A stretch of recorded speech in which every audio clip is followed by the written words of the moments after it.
Evening Edition. Magadulong sa inyo sang mga nagapanguna nga balita lokal, national, international, sports, kag entertainment. Aksyon!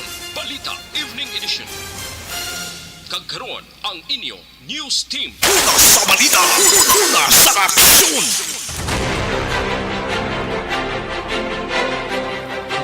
Mayong gabi syudad sa Bacolod, Western Visayas, kag bugos nga Pilipinas. Welcome na sa pagpangalagad sang aksyon na Balita Evening Edition. Karon nga adlaw Webes sa Hunyo 23 sa tuig 2022.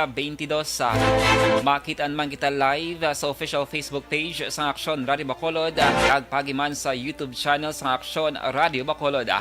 Ako ang inyong tagbalita, Aksyon Dale Salazar. Para sa mga pangulong dinalan na una kita sa mga balita lokal. Attorney Espiritu nagpasiguro nga buligan ang 56 ka empleyado nga biktima sang mass termination na rugby boy nga gintiro sa may dalan Araneta ginbawian sang kabuhi sa hospital. Sa balita national, Jaime Bautista masunod nga DOTR Secretary sa Marcos Administration na 30% na lamang sang provincial buses ang nag-ooperate bangod man sa pagsakas ang presyo sang gatong suno sa isa ka grupo. Detalye sa mga balita lokal pagkatapos gid lamang sini.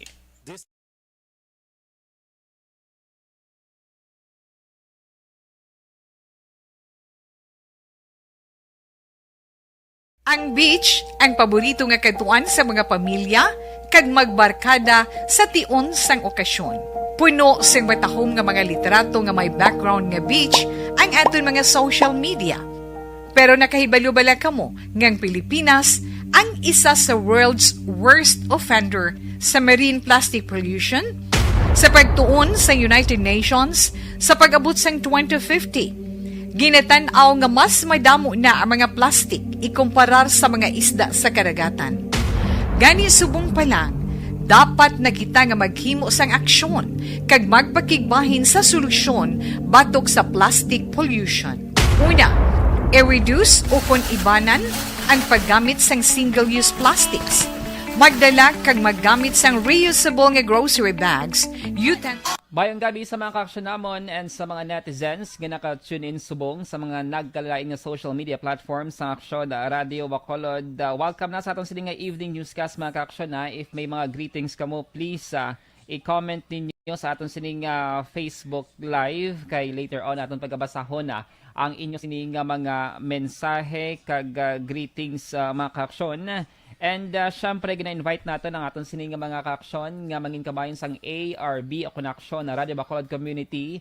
I-search lang nila ang isa ka private group kung sa diin pwede ka makashare sa inyong sining mga litrato or malabyan nga mga aksidente o kung krimen mga ka-aksyon para inigalin ang ma-follow up man sa news team sang DYEZ. No? So i-search lang nila sa search box sa Facebook ang Aksyon Radio Bacolod Community and then click ninyo ang join.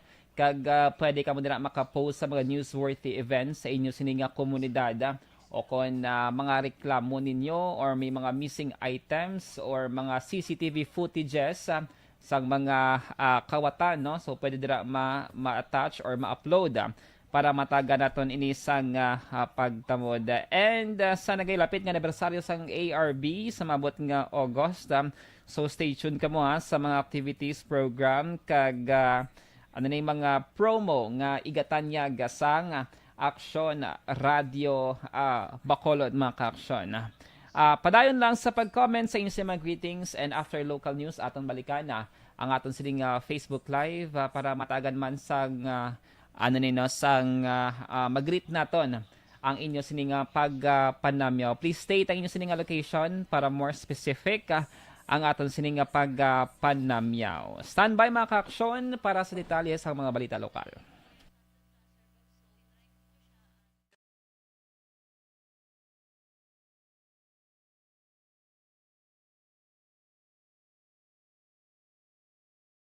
Ang beach ang paborito nga katuan sa mga pamilya kag magbarkada sa tion sang okasyon.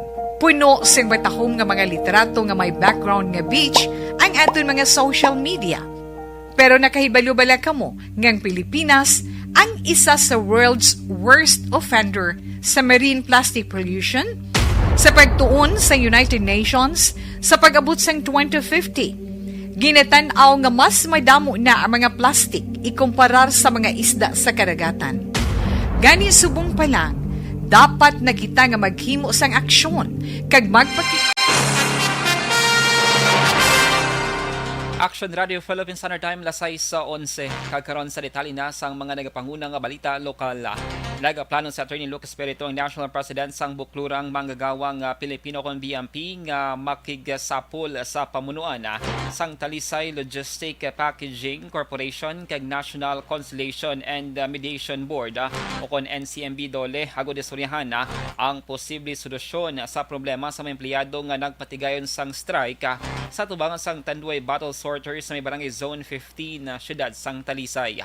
Ginpahayag ng Espiritu nga 56 ka mga empleyado ang biktima sang mass termination matapos nga nagporma sang union nga magaserbe kontra ni proteksyon batok sa ila. Nagpasalig man ang abogado nga maresolbar ang problema sa tunga sa mga ginkakas nga mga empleyado kag management sa handom nga liwat nga makabalik sa trabaho. Ang amo ni gani ang ilani nga legal nga right ya. Sa tutuod lang gid ya, sa Tanduay ni ang may responsibility sila amo nang kinahanglan ay consider na direct employer. Kaya nag-union ni sila para at least maproteksyonan ang ila interest kablo ka ang right to form a union is a protected right under the Constitution. Nabatyan si Attorney Lucas Espiritu ang National President sang buklurang manggagawang Pilipino. Sa iban nga balita lokal, plano ni Councilor Redencito Novero nga magdihon sa isa ka resolusyon nga nagasuporta sa ginagdaso nga pagbalik sang face-to-face classes sa Department of Education o kon DepEd. Ginpahayag ni Novero nga ini nga lihok ang resulta man sa mga request nga ginpadala sa iya talatapan sang nagkalinlain nga mga school principal sa mga syudad sa Bacolod. Ginkalipay sang konsehal nga mangod mismo ang manugsulod nga tiglikom sang DepEd nga si Vice President-elect Sara Duterte Carpio ang nagasupport naman sa siningatikang bangod sininiga padayon sa karon ang pag-repair sang halos tanan nga mga bulutuan sa palibot sang syudad bilang kabahin man sang ginahimo nga pagpanghanda. Very, very possible. In fact, it is highly recommended. Pag ang mga nag-request sa akon ng mga principal sa eskwelahan, including sa request ni Dr. Hico mismo, natagaan ko favorable resolution o endorsement sa sanggol ng panglungsod kag sa Emergency Operations Center. Nabatyan si Bacolod Councilor Renesito Novero. Samtang all systems go na ang oath-taking kag inaugural ceremony sa Negros Occidental Provincial Government Officials sa mabot nga Sabado nga adlaw Hunyo 25 sa may Provincial Capital Park and Lagoon sa syudad sa Bacolod. Ginpahayag ni Governor Bong Lacson nga magasugod ang programa pagi sa kamisa takna alas 3 ng hapon. Ini ang pagasundan man sang pagpanumpa kag inaugurasyon sa mga opisyal sang gobyerno provincial nga nagdaog na kaligad nga Mayo 9 nga pinili ay si Lacson ang magasumpa kay San Carlos City Regional Trial Court on RTC Branch 58 Presiding Judge Ami Alabano Avellano. Ginpahayag sang gobernador nga magahatag man siya sa inaugural address sa gudma presentara ang iya mga nahimuan kag pagaybuon pa sa masunod nga 3 ka tuig. Liwat kaging klaro sang gobernador nga wala siya sang may ginimbitara nga mga national personalities magluwas lamang sa mga local officials kag guests halin sa Negros Occidental. Sanay bloan nga inina ang kaduwa nga termino ni Lacson bilang gobernador. There will be a mass, I think 3 o'clock, and after that will be the start of the oath-taking activity. That's all I know because I purposely did not take part anymore in the preparations. No? Nabatian si Negros Occidental Governor Bong Lacson. Sa iban nga balita lokal, patay ang 17 anyos nga rugby boy matapos gintiro sang 16 anyos nga kaupod man nga rugby boy sa may pamandayan na Purok Saturn Barangay Singang Airport Syudad sa Bacolod kagabing adlaw Miyerkules. Ang biktima ang mayara sang pilas sa tiyan tugasang pagluthang kagindala sa may Corazon Ocsid Montelibano Memorial Regional Hospital apang napatay takna alas 11 kagabi. Samtang nagpalagyo naman ang suspect matapos ang krimen. Ginpahayag ni Police Major Jory Puertong Hepe sa Police Station No. 8 na akig ang suspect sa biktima matapos wala niyang madalang ginpabakala nga rugby. Ginpahayag sang hepe nga naperde man sa tinapungulay ang suspect rason nga nagpauli ini ka nagkuha sang pen gun kag gintiro ang biktima nga nagresulta sa iya kamatayon. Ginpahayag ni Puerto nga masami ginasakit sang ginikanan na ang suspect samtang na preso naman sa illegal nga droga ang ginikanan sang biktima. Sa dugang pang balita lokal, pilason ng driver sa motorsiklo sa aksidente nga nagluntad sa may National Highway sa may Purok 3 sa Barangay Palaka, Banwasang Valladolid. Alas 8:45 kagabi, Miyerkules nga adlaw. Ang pilason ginkilala kay Rosalito Maravilla, 42 anyos, kag residente sa Purok Malipayon, Barangay Sagwa, Banwasang Valladolid. Ginpahayag ni Police Major Wilfredo Binoman Jr. ang hepe sang Valladolid PNP, nagbunggo sa baral nga nahamtang sa tungasang dalan na ang tricycle ni Maravilla. Ang baral ang nagaserbe nga tabon sa ginakayo nga dalan sa may National Highway. Ginpahayag sang hepe nga bangod nga madasig ang pagpadalagan sang biktima, nagtaklad pa sa nagatumpok nga bato kag balas ang tricycle. Pila sa ulo ang naangkon ni Maravilla kag gilayon gindala sa may Valladolid Hospital para sa pagbulong. Ang early warning device nga ginbutang sang Silver Dragon Construction ang tumanman kalapit sa ginbungkal nga duta kag wala nakasulod sa 5 tubtob 10 metros nga distansya. Nagahingyo naman si Binoman sa mga motorista nga maghinay-hinay sa pagpadalagan sa salakyan. Ilabi na nga may pila ka mga lugar nga madulom kag nagapadayon pa ang rehabilitasyon. Siguro dahil ang yapong padlagan aklat dito sa Blasagin pakad nga siminto pero gin-inform pa sa investigator nga sinasero kay Mansal Misterion. Ang victim so far conscious man sa Nabatian ng hepe sang Valladolid PNP si Police Major Wilfredo Binoman Jr. Una sa balita, una sa aksyon. Action Radio Philippines Standard Time alas 6:18 D3 Biofood Supplement.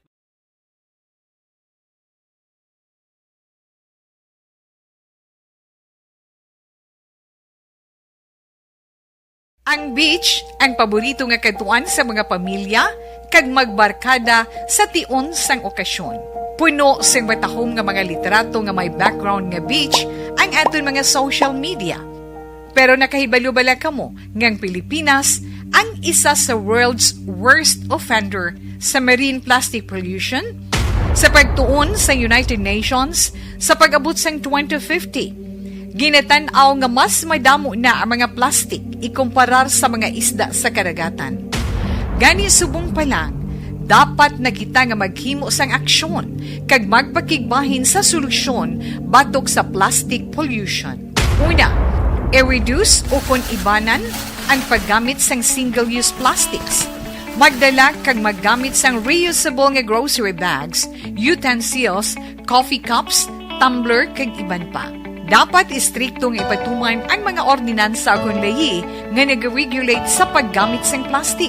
Madamo man ang mabulig sa pag-recycle sa mga ginagamit nga single-use plastics. Sa mga nag-estar sa coastal areas, hindi pag-ihaboy ang inyo basura sa suba o kon kadagatan. Magpartisipar sa mga clean-up drive sa mga coastal areas sa inyo lugar. Suportahan ang mga organisasyon o kung non-profit organization nga nagahatag solusyon sa plastic pollution. Ang problema sa basura sa kadagatan ang hindi masolusyonan sa isa lamang ka individual, isa ka grupo o kung sang gobyerno. Nagakinahanglan ini sang aksyon sang tanan para sa benepisyo sang karon kag sa masunod pa nga henerasyon.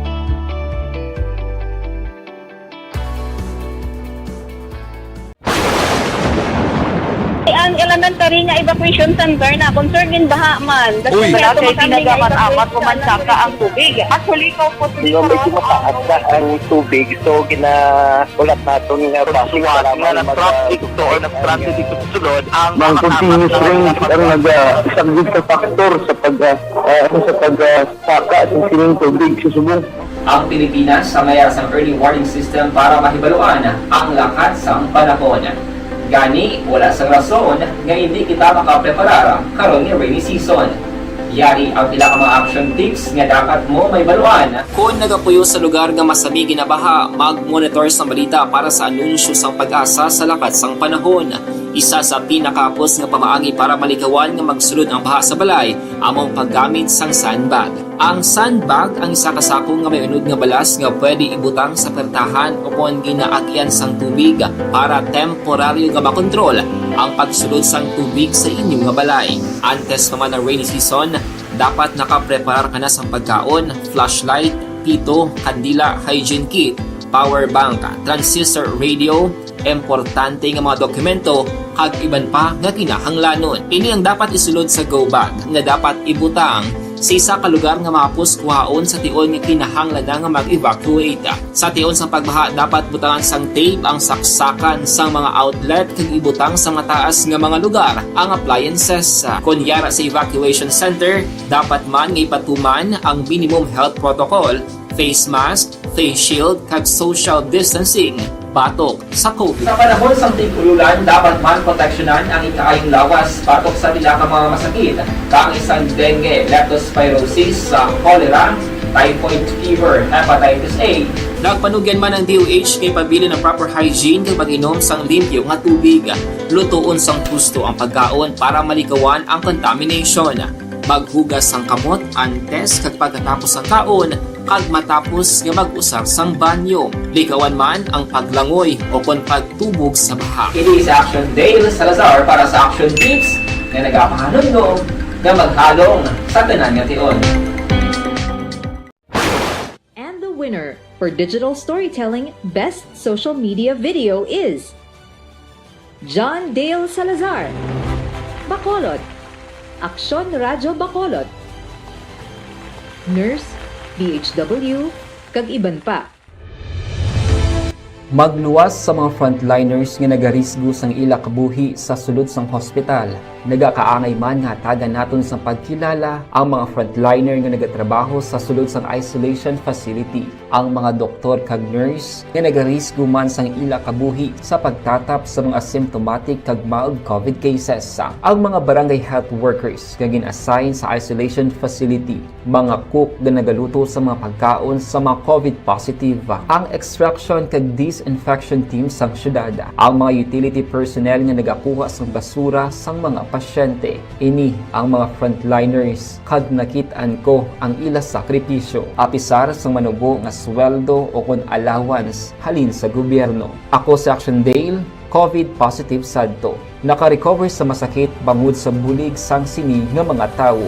Madamo gig na salamat sa tanan nga frontliners.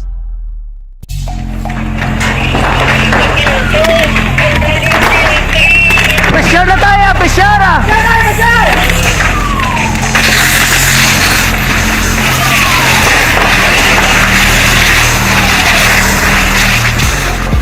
Every day is Fire Prevention Day.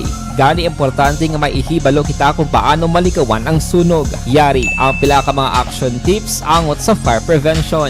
Sa tion nga maghalin sa balay, siguraduhon nga naka-unplug ang tanan nga saksakan.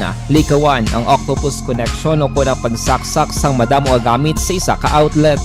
Dapat wala man sang overloading sa mga saksakan kag lantawon kung masarangan ang mga appliances nga nakasaksaka. Likawan ang mga substandard nga kagamitan. Hindi pag i-charge ang gadget overnight kaang isang cellphone. Taguon ang mga posporo, lighter, kag iban pa nga flammable materials sa mga kabataan. Kag siguraduhon man nga malayo ini sa kalan. Siguraduhon man nga wala nagalik ang inyong nga LPG. Sa isa ka business establishment, dapat mayara sang fire extinguisher kag dapat nakahibalo ang tanan sa pag-usar sini. Hibaloon man ang expiration date sang fire extinguisher kag i-refill kung expired na. Magpreparar sang fire exit plan laki padiri ang emergency exit o kung ang lugar nga wala sang harang nga pwede guwaan sa tion sang sunog.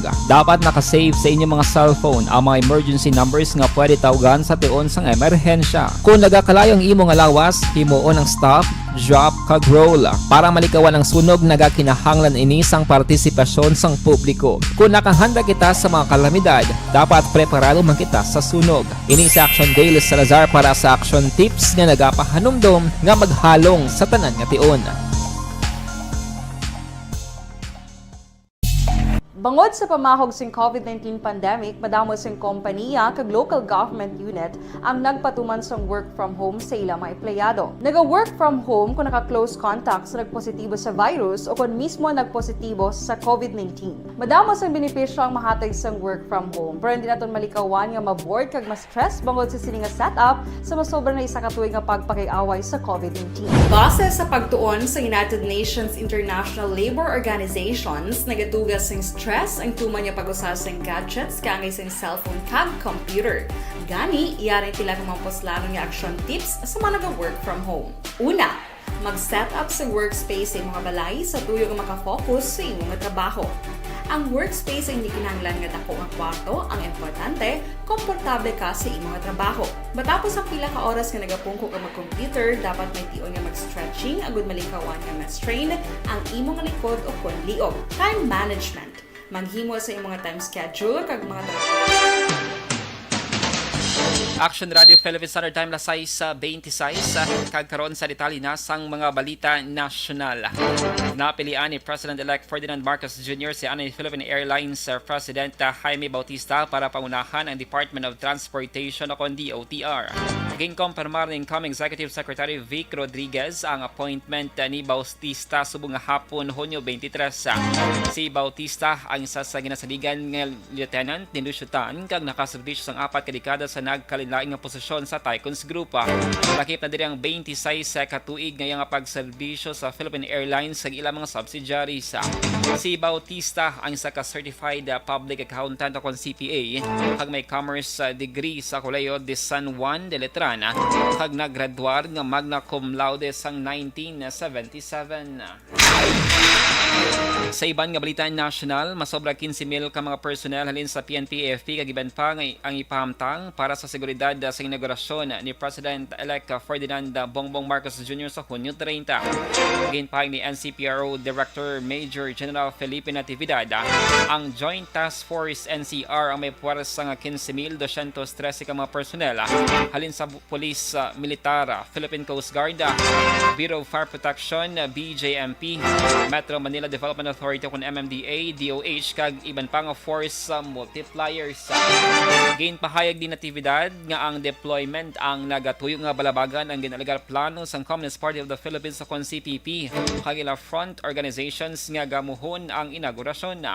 Ini nga numero sa otoridad ang mas mataas kumpara sa inisyal nga masobra 6,000 ka mga police officers nga magahatag seguridad sa National Museum grounds kung sa diin magapanumpa si Marcos Jr.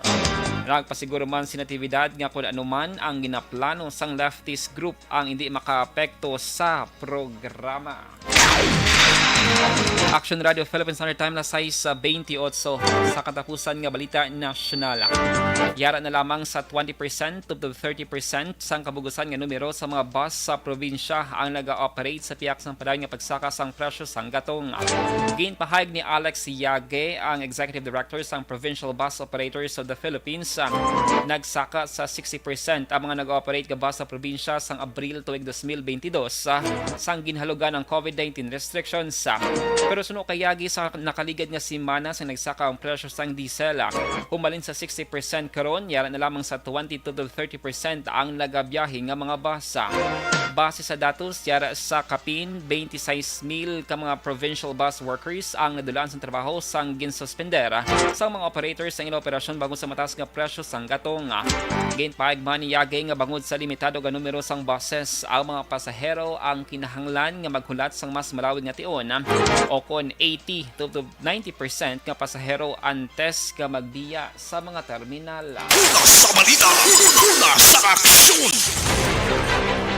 Action Radio Philippines Standard Time na size media. Inyo nabatian ang kabugusan nga mga balita sa Aksyon Balita Evening Edition. Karon nga daw Webes Hunyo 23 tuig 2022. Sa liwat akong inyong atag balita, Action Dale Salazar. Una sa balita, una sa aksyon, sa Bacolod Action Radio.